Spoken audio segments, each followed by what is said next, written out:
Eh ben, on va commencer notre fabuleuse journée au travers du droit constitutionnel belge avec notre guide de Précy d'Attendal. Et quoi de mieux pour de faire ça qu'avec la citation de Montesquieu. Donc, c'est une expérience éternelle que tout homme qui a du pouvoir est porté à en abuser. Pour qu'on ne puisse, il va jusqu'à ce qu'il trouve des limites. Pour qu'on ne puisse abuser du pouvoir, il faut que par la disposition des choses, le pouvoir arrête le pouvoir. Et la première leçon, c'est la démocratie. Alors pour Attendal, il y a trois parties, trois structures essentielles à toute démocratie.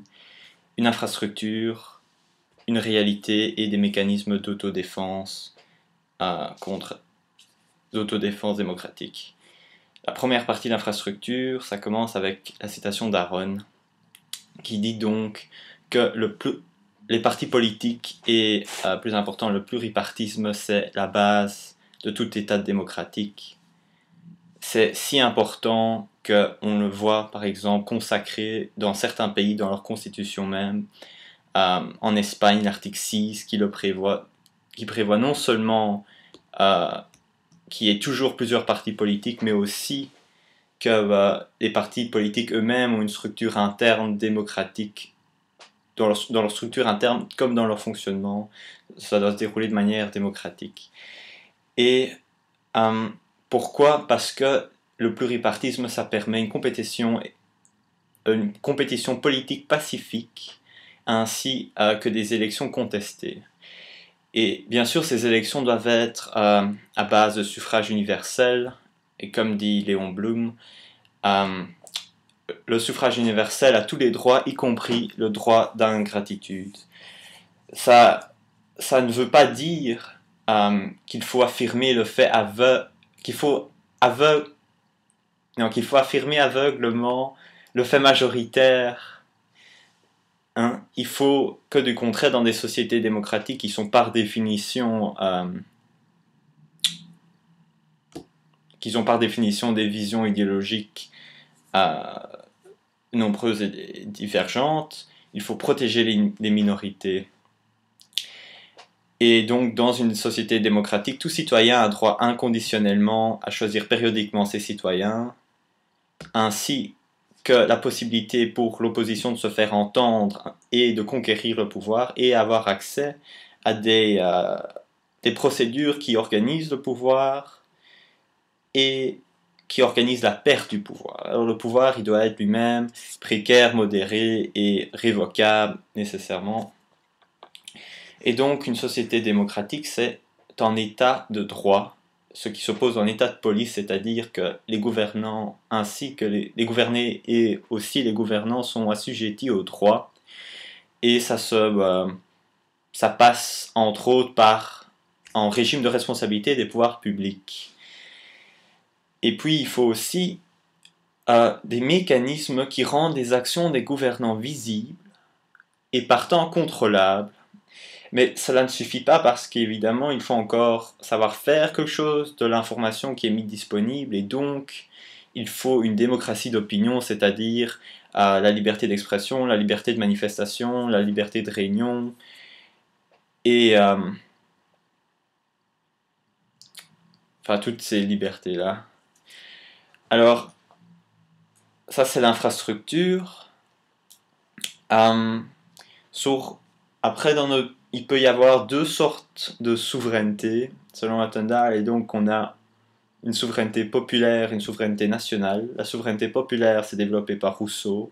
On considère que chaque individu possède une fraction de la souveraineté et qu'on fait l'addition de toutes ces fractions individuelles. Et dans ce système, on conçoit que la meilleure manière d'exercer le pouvoir, c'est par une démocratie directe, ou à tout le moins, il faut, dans ce cas, un suffrage universel. Parce que forcément, il faut prendre toutes ces additions de la souveraineté. Alors, dans ce système, l'électorat, c'est un droit et pas une fonction. Et le mandat, il est particulier, impératif. Dans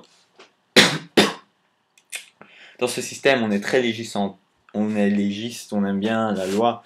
on considère qu'on ne doit pas le stopper ou mettre fin aux impulsions électorales. Et dans ce système, en conséquent, les minorités ne sont pas bien protégées et il y a des abus de majorité. Et c'est pas ce système-là qu'on a en Belgique, en tout cas. En Belgique, on a, du moins si on lit la Constitution ou une partie, on peut effectivement penser qu'on a une souveraineté nationale. Parce que si on lit l'article 33, tous les pouvoirs émanent de la nation. Et si on lit, premier paragraphe, et si on lit l'article 42, les membres des deux chambres du Sénat et de la Chambre des représentants représentent la nation et non uniquement ceux qui les ont élus. Donc le mandat n'est pas impératif et particulier, mais général. Et dans le système de souveraineté nationale, là, on a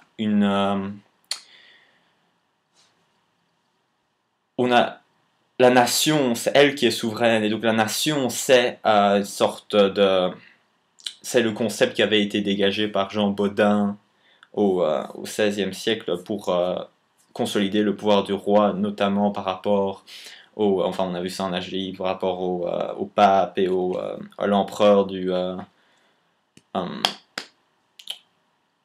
Saint-Empire germanique, c'est pas comme ça que ça s'appelle, je pense pas, mais c'est pas grave. Et on peut retracer jusqu'à la couronne qui avait été développée, comme on sait, pour réduire le caractère personnel du pouvoir, qui avait été une des causes de dislocation de l'empire des descendants de Charlemagne, de l'empire carolingien. Voilà. Et donc dans ce système-là, par contre, l'électorat, c'est une fonction et pas un droit. Donc on peut le rendre obligatoire, mais par contre on n'est pas obligé d'avoir un suffrage universel. On peut très bien s'imaginer que seule une partie, une élite, ou en sens majoritaire par exemple, comme c'était le cas avant en Belgique, puisse voter. Et là dans le contraire, on peut donc avoir pas des abus de majorité, mais des abus de minorité. Et on considère aussi là, pas qu'on puisse donner un pouvoir quasi absolu à une branche du pouvoir, mais qu'il faut une séparation et un contrôle et des freins que chacun empêche l'autre d'aller trop loin, de placer des limites. Mais tout ça, pour Attendal, c'est des anciennes théories et tout qui n'ont plus de place dans le monde moderne. On n'a plus besoin d'un titulaire perpétuel du pouvoir parce qu'on est en état de droit et c'est annoncé. Donc on voit que la Constitution est un peu entre les deux courants de pensée déjà, puisque l'article 33, celui qui prévoyait que tous les pouvoirs émanent de la nation, rajoute immédiatement après, et ceux-ci sont exercés de manière établie par la Constitution. Et donc il dit voilà, ça, plus juste la manière dont la société évoluait, ces idées sont entre-temps démodées, quoi, et rattrapées. Là, entre-temps, on a une vraie séparation des pouvoirs, enfin une vraie division des pouvoirs avec un état de droit. Ça suffit largement. Et alors, il faut une réalité démocratique. C'est le deuxième aspect de toute démocratie. Ça implique, et ça reprend la phrase de Pierre Mendès France, Yves-Pierre Mendès France, et lui qui disait que le plus grand mal de toute démocratie, c'est l'indifférence des citoyens, que ceux-ci doivent être actifs dans la vie politique de la cité. Et alors, il dit par exemple, en conséquent, ils doivent lire les programmes politiques, ils doivent voter non pas par plébiscite, mais de manière informée, de manière consciente, et ils doivent aller voter.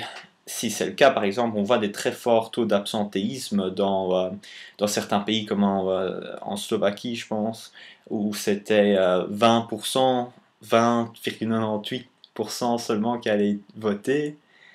Non, c'est 91, c'est 20,91% qui ont été votés, c'est pas très important. Ouais. Et donc,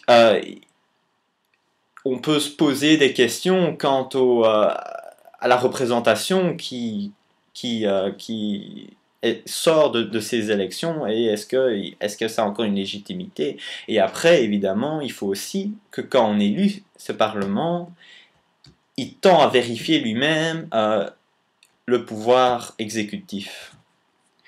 Et après ça, ils font encore aussi une simple mise en œuvre de l'infrastructure démocratique. Par exemple, le cas qui était cité, c'était l'Union soviétique, où là, on avait une constitution tout à fait moderne, mais n'a pas été mise en œuvre, n'a pas été appliquée. Donc il faut qu'il y ait un respect et des gouvernants, ainsi qu'un contrôle des gouvernés pour une réalité démocratique. Et après ça, il faut des mécanismes d'autodéfense démocratique.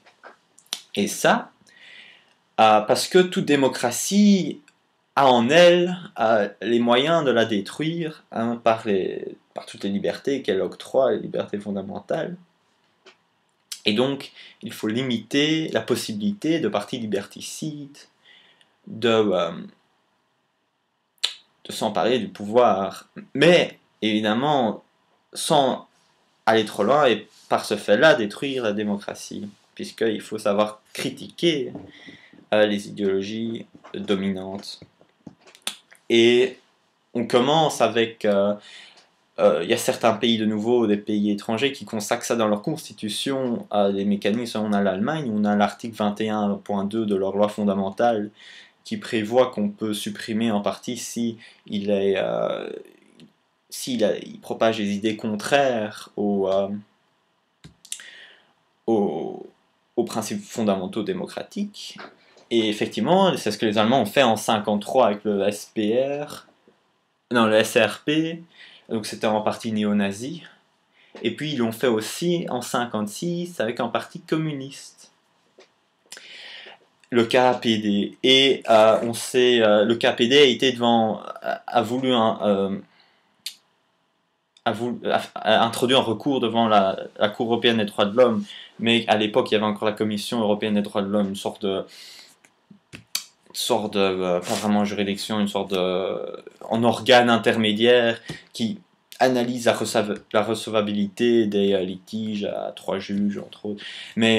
Et donc, ici, ils ont rejeté en disant non, parce qu'il y a l'article 17 de la Convention européenne des droits de l'homme qui prévoit l'interdiction de l'abus de droit, et donc les ennemis de la démocratie ne peuvent pas utiliser les dispositions garanties par le CEDH pour détruire les autres libertés garanties par la CEDH. Et après, on a en autres pays où là, on a aussi ce genre de mécanisme dans enfin, pas dans leur constitution chez eux, que je pense, non, c'est dans une de leurs lois. Et là, c'est la Turquie où ils ont interdit la partie de la prospérité, le Refah Partisi, et parce qu'ils considéraient que c'était devenu un centre pour des idées anti-laïques. Et donc, ils l'ont interdit. Et ce parti a été introduit en recours. Maintenant, il n'y a plus de commission, puisque c'est en 2003. Ils ont introduit un recours devant la Cour européenne des droits de l'homme qui a accepté la suppression et l'a justifié en disant qu'il n'y avait pas violation ni de l'article 9, 10, 11, donc liberté d'expression, de réunion et de conscience. Et ce parce que, effectivement, des partis peuvent s'inspirer de la religion, mais pas si c'est contraire aux principes démocratiques de base. Et donc, ils réaffirment le lien qui existe entre la démocratie et le CEDH. Et ils nous disent que pour qu'il puisse y avoir des changements, il faut 2 choses. Il faut de 1, que les changements qu'on propose soient eux-mêmes respectent les principes fondamentaux de la démocratie, mais que la manière aussi dont on veut modifier le système soit démocratique lui aussi, donc c'est-à-dire qu'on n'incite pas à la violence ou à la haine, grosso modo.